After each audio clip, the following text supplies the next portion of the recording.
Hello, everyone. Welcome back to another episode, your favorite with your host, Justin P, and my MVP co host, Ms. Shannon Fitch.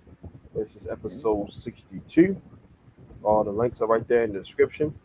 To check out the audio version, all our social media platforms also in the description as well. Also, y'all already know the word say like and subscribe, share the video for all your friends and family. Come talk Ravens football with me and Shannon. All right, today Shannon, as usual, always got some fire topics for us. I'm gonna go ahead and let her kick it off. All right. So I don't know if you Go ahead, saw Shannon. that Floor is Bleacher yours. Report. I don't know if you saw that Bleacher Report proposed a trade. They proposed a trade for Patrick Queen and a fourth round pick for Chase Young. What do you think about that trade? Okay. So Patrick Queen and the fourth for Chase Young, right? Mm-hmm. Uh, that's not a bad trade. Like I said, it's just Chase Young got to stay healthy because he only played like what 3 games last year, something like that. Mm. Year before, I think he played like seven. In his rookie year, he had a phenomenal rookie year. He won Defensive Rookie of the Year. So overall, I would like the trade though. Like I said, because we need edge rushers bad. I ain't gonna say bad, but because we got the Dafio and David Ajabo, still two unproven guys. But to win the Super Bowl, we're gonna be able to have to take Mahomes down, take Burrow down, take down now Aaron Rodgers. You know, Mm-hmm. Tua Tagovailoa, Josh Allen. We're gonna have to take all those quarterbacks down to the ground. So definitely Mm-hmm. Chase Young. Like I said, if he stays healthy, you pair him with, like I said, Taz Bowser, Daffy Owe, and Ojabo. They give us a main rotation off the edge, and now he's gonna get coached by Chuck Smith, aka Dr. Rush. I like it, especially with his talent, Mm-hmm. man. He was the second overall pick, so the kid can definitely play. So I like it. Like, we'll be losing a linebacker that was a Pro Bowl, could have been a Pro Bowler, but like I said, you can always plug somebody beside Roquan Smith. You got Malik Harrison. You can plug him there until Tristan Thompson get up to speed. John Ross. It don't matter. But yeah, I would love that trade for sure. Yeah, me too. I would also like that trade. For everything, all the reasons you just said. And outside of what you said, because if your front is good with pass rush and things like that, it helps the secondary. And we've been talking about pass rush for years. So if we could, as much as I love Patrick Queen, like, I've been on the boat of keeping him all off season. But if that was an option, I would be for it because, like I said, it fills a need. Chase Young is still young. And if, like you said, if he stays healthy, he's going to be able to do everything that we need him to do as far as helping out the back end. And then that's even less that the linebackers have to do if he can do what he needs to do. So I would definitely be for that trade.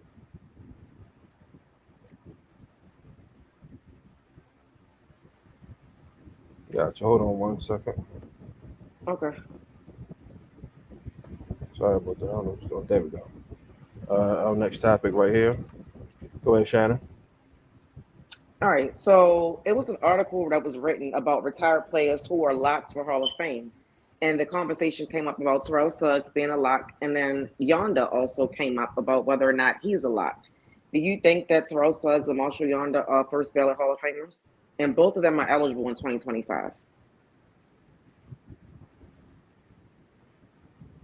Okay, before I answer that, Suggs officially put in his paperwork I don't know that he because I did, know they but said I he think wasn't officially retired yet. I thought that it just went by the last time that you All right, played. so Like if I'm he, not really sure. nah, yeah, you got official, you guys put in your paperwork just to retire, but assuming that he did, yes, because like I said, two-time Super Bowl champion, yeah, he won with the Chiefs, defensive player of the year, defensive rookie of the year, member of the 100 sack club, all Hmm. decade in the 2010s and the 2000s. So he made two all decade teams. Hmm. So over 100 plus sacks. Yeah, absolutely, absolutely. First ballot Hall of Fame. Marshall Yonder, All Pro, several Pro Bowls, Super Bowl champions. Yeah, both of them should be first ballot Hall of Fame. I call it bias. I don't care, but those guys will dominate at their position. I agree about Terrell Suggs. I do think that he is and will be a first ballot Hall of Famer. He has more tackles for losses than any other player in the history of the game. And he's also eighth in sacks. So I don't really think there's any question about Terrell Suggs. As far as Marshall Yanda, I would also say that he is, but I also understand that being an offensive lineman, he may not get in on the first try. But like you said, like for me, like we saw what he did. We know that he was a dud. We know what he did for our team. So yeah, I mean, I would say that he's a first ballot Hall of Famer, but it wouldn't surprise me if he wasn't, just because of the position that he plays. But definitely Terrell Suggs for sure. Gotcha. Okay. All Yeah, it'll right. be interesting. Like I said, it all depends who's gonna be coming out in that class too. So Hmm. Well, that definitely matters. But that would be it's dope happening. It's a good one right here. if if we can get two of them to go in the same year, 2025, that would be awesome for Ravens fans. Like we probably will all take a trip to Canton and see them get Actually, in. But speaking of the Hall of Fame, Art Modell yeah, facts. is a semifinalist again. As we know, he's been for a while, but he's never really made the Hall of Fame. Do you think that Art Modell will finally make the Hall of Fame?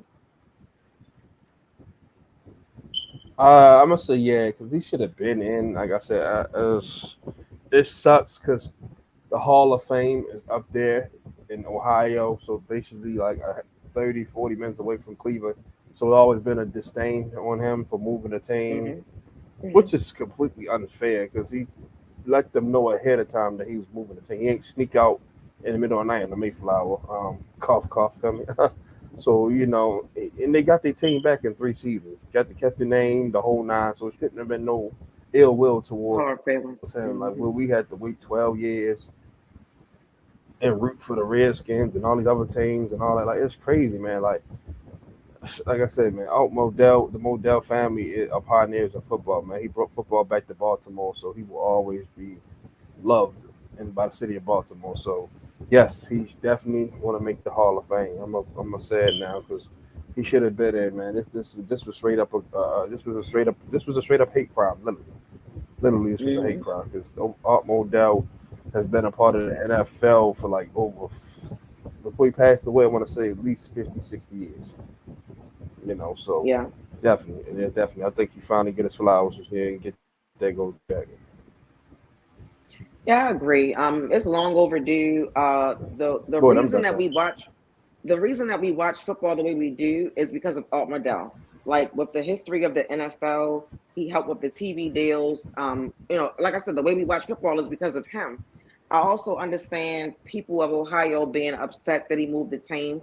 I was too young. I was a couple of months when the Colts left, so I don't know anything about the Colts being here. We grew up without a football team.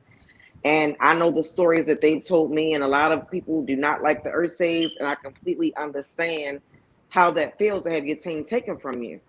But like you said, they did get their team back. They still have all of their team history. We didn't take anything from them in that sense. It's just that the team moved. I don't think that it should continue to be held against him because he's not the only owner to move a team and still make the Hall of Fame. Like what's L Davis, the Raiders former owner. He done moved his team a few times. He's in a Hall of Fame.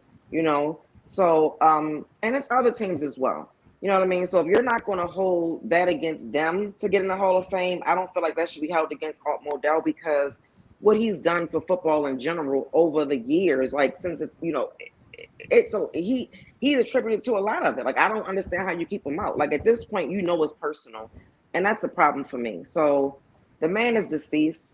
We see all the disrespectful things people have done to his grave. Like why not put him in? What does it hurt to put him in there? It's long overdue. So I hope that he does finally make it. But if he doesn't, I wouldn't be surprised because we've seen this for how many years now. It's not fair, but he definitely belongs. Deserves to be in there. Like I said, beginning, Shannon, Canton, Ohio is literally right around the corner from the Browns stadium. Hmm. So that's why it hits a little bit more on the home. But like I said, you got your team back less than like you got it back in '99. Like you didn't even get a chance to miss it Hmm. yet, and they was right back. Like we won a Right. decade and some change without a team. Like So they need to go ahead and get him in, man. 'Cause this shit is straight up is despicable. Yeah. All And right, another so, topic right here. I think this is the last one. yeah, the last topic that we have, and we've discussed this before about whether we thought it was going to linger into the season. But when I heard Kyler Murray talking about how he felt like his contract situation affected how he played and what went on in Arizona last year, do you think that Lamar Jackson's contract situation will linger in 2023 like it did for Kyler Murray?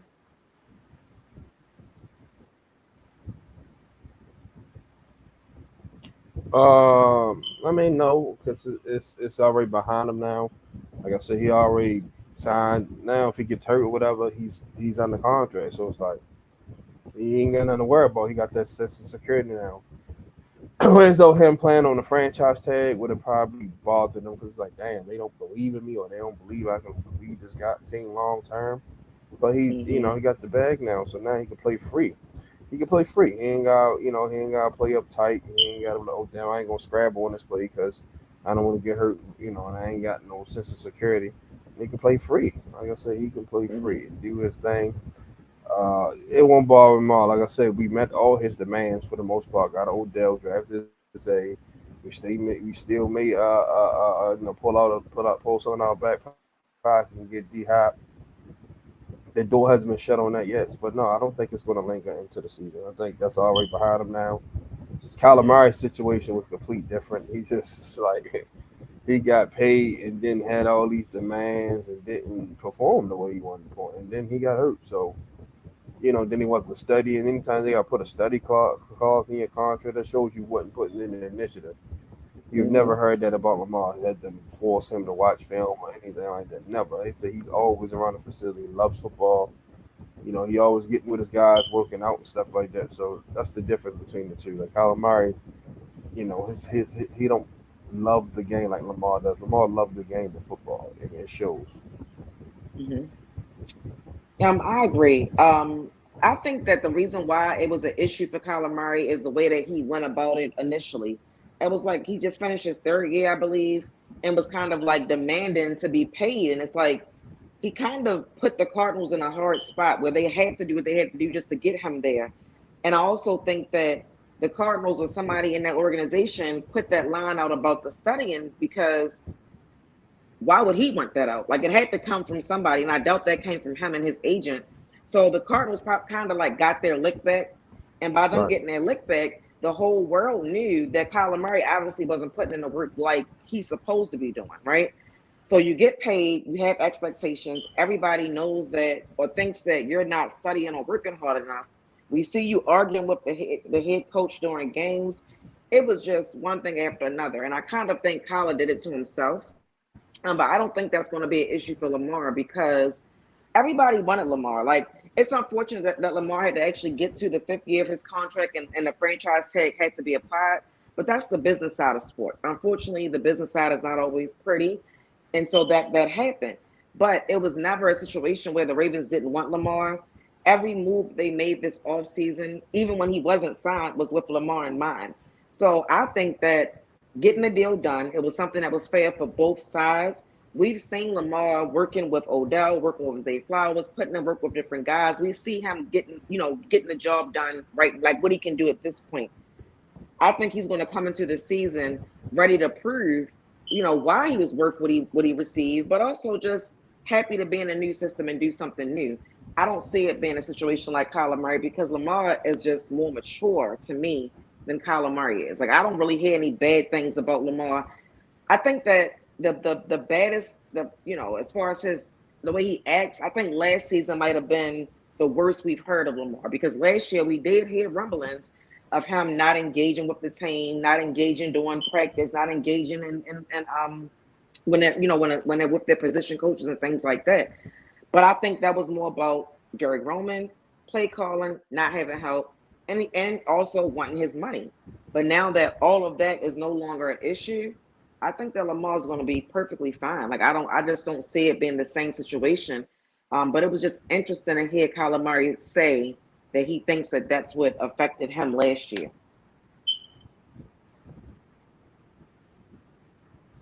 He just needed a cop out. That's all. Mm-hmm. He needed the cap out. You got paid already. Like what the hell? They went and got you DeAndre Hopkins. They got you Hollywood Brown. Like they went and got you AJ Green. They made several moves to try to so you can help you. Picked up James Conner. Like signed JJ Mm-hmm. Watt. Like come on, bro. Like he just needed the cap out. Like I said, he don't I really agree. love the game of football. He's one of those guys who like what football can do for him. But I Mm-hmm. say he's lazy. He doesn't put in the work. That's all Cardinal fans say, man. We just drafted a midget Russell Wilson. Like because they the same thing Seattle said about Russell Wilson towards the end. Like man, he don't want to be here no more, man. He just trying to get paid. Mm-hmm. So same thing. Like Lamar loves the game. Lamar one of those guys. He will probably still go up there and play if he didn't get had to get if he couldn't get paid. That's just how much he loves the game. Like he loves football.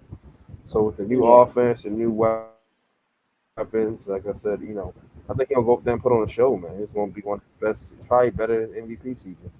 And like I said, he won a I Super agree. Bowl. He said, "Man, I made a promise 5 nights ago on draft day. I want to deliver it." He said, "Keep my word." So he said, "I didn't put a time date on it." But he didn't. He didn't Mm-hmm. say he's gonna win a Super Bowl a second year, third. He didn't say Yeah. that. He just said he's gonna win a Super Bowl. That could be whenever. It could be when you about to, when you about to retire. Whenever. Like nobody has a crystal ball. He just said, "Y'all gonna get one of out of me," and I believe so because how he worked. He all Mm-hmm. every year he done improved in something. They say he couldn't do this, he couldn't do that. He improved on everything they say he couldn't do. So now he still got a chip on his shoulder. He wasn't worth all that money. He was a running back playing quarterback. Oh, he only gonna play 12, 13 games. He still hears all this. So all that is still feeling him. Like, you know what? I can't rest on my laurels because there's still some naysayers and doubters out there. Mm-hmm. Even if he won the Super Bowl, they're gonna say, "Oh, he got lucky. He won the Super Bowl once." Anybody guys like Trent Dilfer and all them won the Super Bowl once. Like, he do it again. So now, he always gonna have to prove himself. So it won't be an issue at all. 'Cause like I said, now it's in the rearview mirror right now. Yeah, I agree. But that's it. Anything else you want to say, Shannon? No, you want to say? That's all the topics today. Okay. Yeah, so like I said, normally we'd be like 30 minutes, 40 minutes, but quick show today, so be like that. So everyone, man, enjoy y'all Thursday. I'll be back Mm-hmm. Tuesday. I'll have some pretty good topics and stuff like that. Shannon, last show will be with us. Will fall because she's going on vacation, not going nowhere. Trust me, I wouldn't let her go nowhere. If I had to go and drag out the house myself, but anyway, yeah, she's going to Hawaii. So I think I'm dead. I'm dead at serious. Our last show was for vacation is the 25th. Then we'll be back. Mm-hmm. Then she'll be back like what the 8th or something like that. Yeah, so Oh, by after then that, remember? it'll be preseason games, so we'll get to talk. Yeah, When you come back, I'm ready. I still think I probably Oh, we come like the back. I eighth, come right? back Like from around Hawaii. right? Yeah. No, I come back on the second, but then I leave and go to Canada right after that. So I leave for Canada on the 10th. Oh, okay, gotcha. So you'll probably be back like what the 10th, 11th. Well, we come. I Oh, come back okay, on all the right. So you'll be 14th back from like Canada. probably the second preseason. Yeah, it'll be mid Okay, so August. but then yeah, that's cool. So gotcha. Yeah, and because the preseason game is the 10th, so we'll be breaking that down too. But everyone Yeah. have an amazing Thursday. Your Orioles are doing their thing. They're keeping us heavily invested. So yeah, go Hmm. O's. Like I said, we'll see y'all Tuesday. Same bad time, bad channel. Remember the trade. Talk Ravens all day, every day. With your host Justin P and my MVP 5-star co-host, Miss Shannon Fitch. Love y'all, and we are out. Good night. Bye, Justin.